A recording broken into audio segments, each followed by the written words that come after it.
Yo, what's up guys, welcome to my humble YouTube channel where I bring you fanfiction that will brighten your days. Before we start, a subscribe is greatly appreciated, and don't forget to leave a like and ring the bell icon so you won't miss exciting new fanfiction stories. Tensura x COTE, The God and the Genius by Tempest_Moon. Chapter 17, Wrath of God. Kiyotaka. I stood up in the meeting area where the boys are supposedly going to show up. The people with me are Rimuru and Horikita, who are hiding in their spot. After some time, the boys who Rimuru contacted arrived at the designated spot, and I can see them show an irritated face while looking at me. Why are you here? Did Kushida-san called you too? Kushida? I thought Rimuru called them. I didn't let this confusion get to me, so I stood firmly and addressed the boys. Kushida-san is not coming. Their eyes widen after hearing those words. Then they started talking with each other with an irritated tone. Then why did she call us to come here? Looks like Rimuru did this, huh? Why didn't you tell beforehand? I want to ask her right away, but I get the feeling that this is a part of her plan. So I just went on with the current information I have. Forget it. Let's get out of here, boys. The one in the lead, whose name was Ishizaki, looks to be frustrated with an unexpected turn of events, but I'm not gonna let them go now. I think that's not advisable. If you leave now, then you'd probably miss out on what I have to say. I said with a blank expression, which made him feel irritated even more. He seemed to be like Pseudo, who can't control his temper. And what made you say that? Are you implying that you want to bribe us just to cancel off the trial? He said straight at me. The other people seems to be readying themselves for a fight that might occur. Well, I've got something much better than a bribe. And what is that? After asking me the question, Rimuru and Horikita moved away from their hiding place and confronted the boys. What is this? Do you think a bunch of girls and loser guy like you can stop us? If you're trying to threaten us, then we can just add this to your charges. Fuahahaha. But we haven't done anything wrong, didn't we?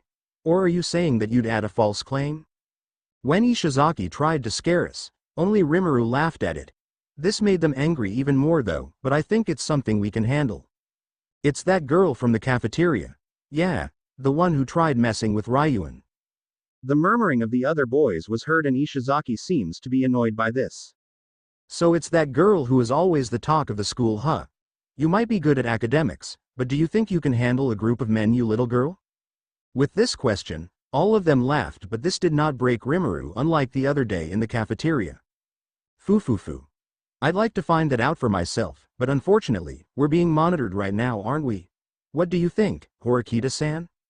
Yes, you're absolutely correct, Tempest-san. Those guys certainly are fools for even trying to escalate a fight in a place filled with cameras.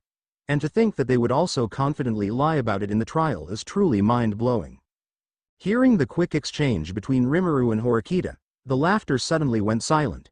They were now looking at us with confusion, which was understandable enough. What are you talking about? Ishizaki said in behalf of his friends, who looks like in the same boat as him. He balled his fist while he glared at the three of us with such a killing intent. Oh, you didn't hear? Wow. It's bad enough that you guys have a bad eyesight, and now you're saying that you can't hear us as well? Rimuru looks to be enjoying this too much. Horikita did not join her insults and just observed the situation just like me. Don't make fun of us and get to the point. What do you mean there's cameras in here? This made Rimuru smile, and then she pointed at the wall, in the dark corner of the hallway that is not completely visible to the eye. You're bluffing. You guys must have placed them there to trick us. Fuhahahaha. You fools are in denial, huh? Well, I guess I could understand your position if I were on your case. That's right. Why would we place such a thing when we just arrived here? Hearing the quick exchange between Rimuru and Horikita, the laughter suddenly went silent. They were now looking at us with confusion, which was understandable enough. What are you talking about? Ishizaki said in behalf of his friends, who looks like in the same boat as him. He balled his fist while he glared at the three of us with such a killing intent. Oh, you didn't hear? Wow. It's bad enough that you guys have a bad eyesight, and now you're saying that you can't hear us as well? Rimuru looks to be enjoying this too much. Horikita did not join her insults and just observed the situation just like me. Don't make fun of us and get to the point. What do you mean there's cameras in here? This made Rimuru smile, and then she pointed at the wall, in the dark corner of the hallway that is not completely visible to the eye. You're bluffing. You guys must have placed them there to trick us. Foo ha ha ha ha. You fools are in denial, huh? Well, I guess I could understand your position if I were on your case. That's right. Why would we place such a thing when we just arrived here? Rimuru laughed while insulting the boys again, and Horikita backed her up by telling a clear lie. You said you just arrived? Man, you really have a bad hearing problem. Yes, we did. We were asked by Kyo to come here to investigate the crime scene, but to think that you guys are also here. Foo foo foo. Seems like we have ourselves a party, huh? You liar. Don't involve me in things I'm not even aware of. It's true that we planned this out, but this is not a part of the script. Kushida's involvement are not discussed before, so I'm being extra careful with my words. Who cares if there's a camera? Pseudo injured us and there's a clear proof of that. He will be suspended for hurting students, so no camera can save him away from punishment. Are you sure about that? Horikita then asked the most knee-breaking question, and just like I thought, the boys can't make a response out of it. Well. Look at our injury. It's clearly Sudo's fault, so there's no need for us to worry. Ishizaki tried to keep his friend's morale high even though his sweat is covering most of his face. Well, he did broke your faces, which was kind of amazing actually, but did he really made the first blow? What do you mean? Rimuru took over the conversation, and now Ishizaki is drenched in sweat. There are cameras, right? Which means, all of your actions during that time are recorded. All we have to do is take that footage and present it in the trial. In a funny way, this calmed down the boys, and Ishizaki then started laughing. Gahahaha. If that's the case, then you clearly are just bluffing, huh? If there is really a recorded footage, then why didn't you present that on the first trial so that you can prove Sudo's innocence? Well, he have a point. So how are you going to turn this on your advantage, Rimuru?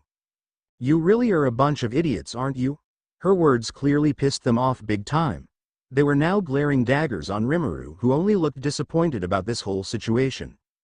If we did that, then everyone will be punished, including yourselves. Huh. I see where this is going. She really is cunning than I thought. Let me spill it out for you. The school must have known about this for a while now, even before our class did that trial. They must have kept silent about it because no one even brought it up. But if we did that now, I can only see a future where everyone suffered. This broke their calmness, and now they began arguing with each other again. This must be a bunch of lies. Why would the school do that even though they already know the truth? It's simple. To test us. We are students, and even the one who will make the judgment are also a student of this school. This is a test if we can be independent on our own judgment without being reliant to the school. Rimuru answered their question with full of confidence, and this only brought down the remaining reason the boys have. We're done. If they have the evidence against us, then we should just surrender. I don't want to get expelled. You guys, stop worrying about such trivial things. If we can suspend Sudo even for a day, then that's a win for us. Ishizaki tried his best to mitigate the tension within his friends. He seemed shaken enough, but still trying to hold on to the hope that everything must have been a lie. That would be great, but are you really willing to pay such price just to suspend one student? This silence again the boys, and they stared at Horikita after saying those words. Rimuru then added something to make things much more unbearable for them. She's right, you know. Even if you successfully suspended Sudo from class, have you even thought about the punishment you guys might receive? The same punishment as his, am I wrong? Ishizaki is still trying to defy his fate as he tried to fight back against the two girls who were confronting them. Yes, you're wrong. You guys are the one who made the first blow, am I right? Sakura testified on this, and with the proof of that footage, you guys might get expelled for lying, you know. This made their faces pale. They then began a heated argument, and each and every one of them didn't know what to do now. I don't care about what will happen to us. As long as we did our job, then that's good enough for me. What an idiot. Announcing that in our faces clearly indicates that everything must have been planned. Ishizaki stood firm in his position and did not waver. He looked at the two girls with such rigor, but that was nothing in front of those girls. I know you don't want this, but you're willing to stomach it because you have no other choice, right? How about I tell you that there is an actual way we can avoid having damages with both parties without fighting each other? Horikita said in a serious tone. This made them think for a moment and then asked a question. If there's a way to stop this, then what should we do? After that question, Rimuru grinned widely and gave her answer. Withdraw your complaints and everything will be fine. If you do that, then the school can't pursue this matter any longer and the complaint will be nullified, so there's no reason to punish anymore. This made them think fast after hearing Rimuru's offer, and Ishizaki is the one who made an action first. Let me call someone first. Before he can even reach his phone, I approached their position and voiced a threat. If you do that, then we have no choice but to proceed with the case, huh?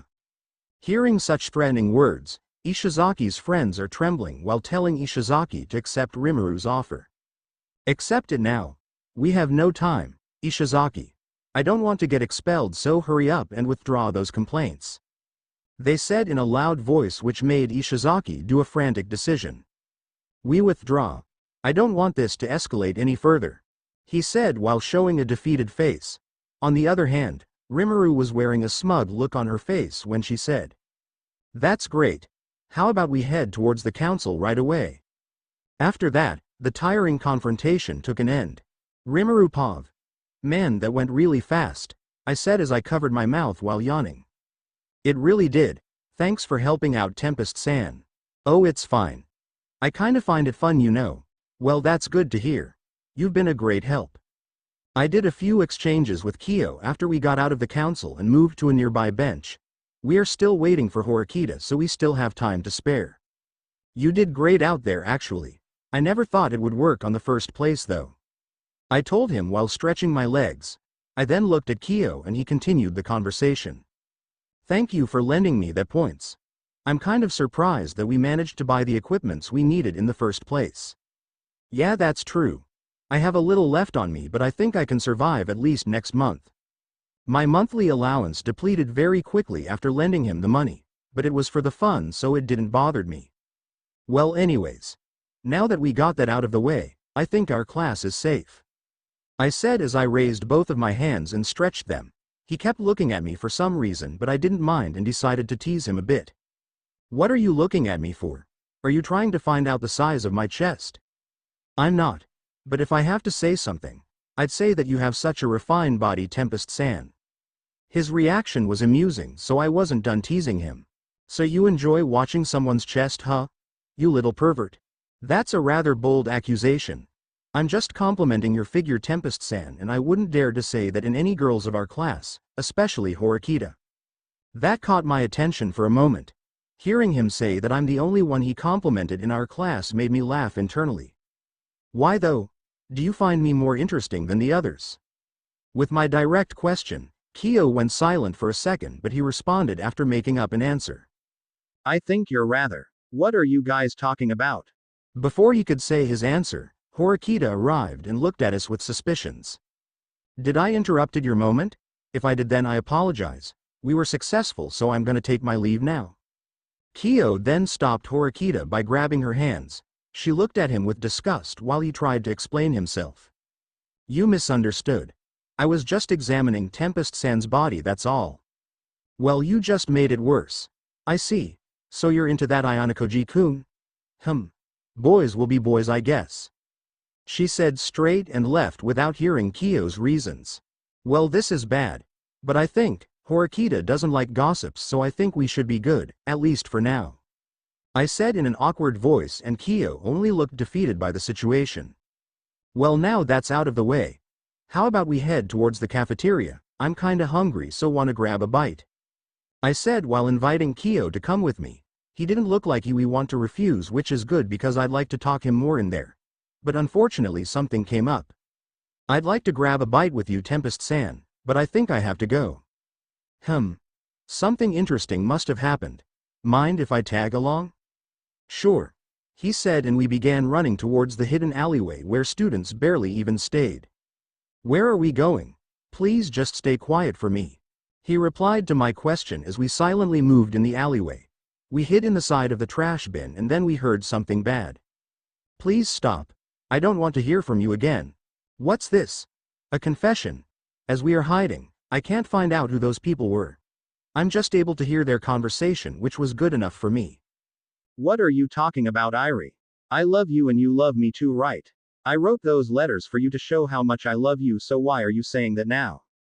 It's not a confession but a love quarrel, huh? But wait a minute, why is that voice seems so familiar to me? We kept listening until things got more intense. I'm not in love with you, so please take this letters away. And please don't ever try to contact me again. She's crying. I see. This is that type of situation, huh? When I took a peek on the guy, I saw that it was an old man who used to work on one of those electronic shops. I recognized him because he's actually the one I asked when I bought those cameras for myself when I installed it on my own room. It's that weirdo again who tried taking advances on me, huh? It looks like I'm not the only one who experience having to deal with this idiot. It makes me angry when I thought about those times when he tried to seduce me into getting to his bed. But now that he's trying to attack one of the students here, it only makes my blood boil. Why would you throw those away? Do you not believe how much I love you? He shouted, and I can hear a lot of noises in that area now. I looked at Kyo, who took out his smartphone and readily put it in a video recording mode. Please don't come any closer. I'll show you how much I love you, so don't you dare move. Please someone, help me. I hear stumbling in the background and I can no longer take this situation any further. Kyo was also the same, and both of us stood up to where we are hiding and Kyo started recording them. When I got a better look on the situation, I can see Irie lying on the ground while being pinned down by that old man. Wow, would you look at that? A shop clerk harassing a student. You'll be famous tomorrow, I bet. Kyo said, and I slowly approached their position. Look, old man, if you really want to have some fun, then do it with your wife, okay? Well, do you even have a wife on the first place? I said while trying to cover up my anger. Seeing something like this, even if they're mortals, makes me angry for some reason. I've dealt with a lot of things that even humans can't survive, and I've been cold enough before that I could even watch a universe die. But seeing such situation like this, I can't help myself but to be mad. Maybe even right now, I'm still a soft-hearted idiot like Guy used to say. Stay out of this. We are in love. Can't you see that? He said as he slowly stood up from his position. What I can see is a perverted man trying to rape a student. And now your life is over because you're caught on the act. I said as I took Irie's hands and gently grabbed her up. She have tears on her eyes as I moved her away from the deranged person in front of us. Give her back to me.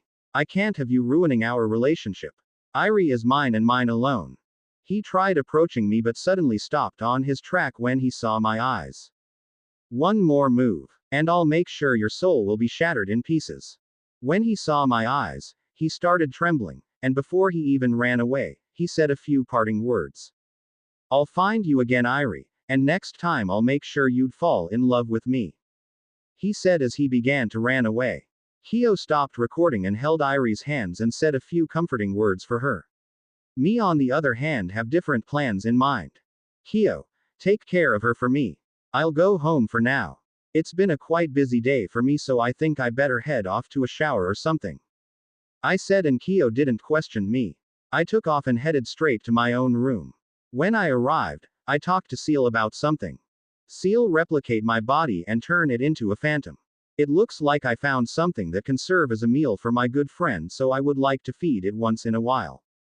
As your wish. Analysis and synchronization to the world system is finally complete.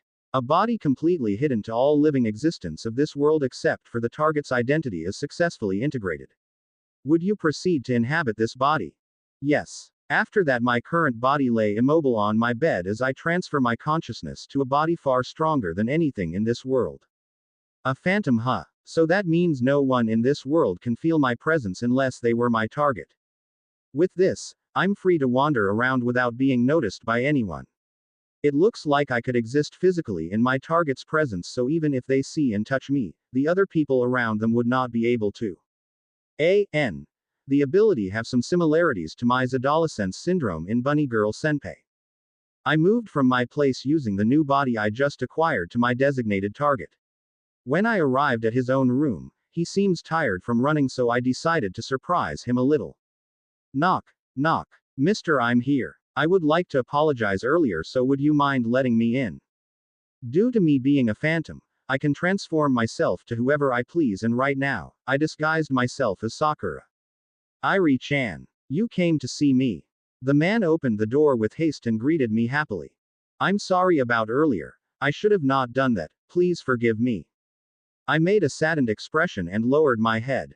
This only made the man jump in joy after hearing those words. You really do love me too, Irie-chan. Come here, I want to show you my love. Please do. If that would compensate the embarrassments I caused you earlier, then I'll do anything you want. He then took my hand and grabbed me inside his room. After closing the door, he pushed me on his stinking bed and forced me to take off my clothes. You're so pretty, Irie-chan. I'll make sure you understand how much I love you, so please prepare yourself. He then touched my cheeks and his hands moved from different parts of my body. His eyes were filled with lust, which is disgusting to witness. Your body is so beautiful. Thank you for giving me the chance to do this. He then took of his own clothes, but before he can even start his intentions, I let out a fragment of my aura which shook the room. What just happened? He looked around his room and everything fell over. The room was a mess and he can't believe what he just experienced. When he turned his attention towards me, I gave him a glimpse of Nyarlathotep, which used to be Veldora's ultimate skill. Ah, get away from me, he said as he jumped away from the bed and ran to the door. I sat on the bed and started floating in the air while in a crossed-legged sitting position. You're not getting away now. You want to show me how much you love me, right? Show me how sincere you really are, you bastard. When he stopped grabbing the doorknob and looked at me, all he saw was the terrifying sight of his room being torn apart and being sent to the realm of darkness. Monster. Help. There's a monster in here. I transformed back to my original appearance and this shocked him to the bones even more. That's not nice. I thought you really love Irie-chan. Looks like you don't have the commitment, huh? And for that, you will be punished. After hearing my voice, he went on his knees and started crying. Please. Don't hurt me. I beg of you. He bawled out loud like a pathetic little worm who was clinging to his dear life. You didn't listen to her wishes, right? So why should I? His cries only got louder and almost everything in his room was being swallowed by the darkness, and the only thing that he could step on right now is the mat on his door. I won't bother her anymore. I promise with all my life. I'll leave her alone. Too late. When he heard the clear sound of my denial, his mind went desperate as he tried to attack me with his balled fist. I'll kill you before you kill me. He started his approach with a swift haste which was not fast to begin with. But before he can do that, I welcomed him to the realm where true horror resides. There. I hope you find peace while living inside the chaotic realm. Well, I doubt you even find one in the first place. As I accelerated the energy inside the realm, and his screams of agony did not reach anyone. His human body was completely disintegrated and the only thing left from him is his soul. Enjoy your stay here, mister. You will not be remembered. After that, I went back to my own room and returned to my human body. I then sealed my phantom body to my imaginary space and I asked Seal to alter the story of that man into a suicide one. What a tiring day. There's so much that is happening. Well, I guess that's fun at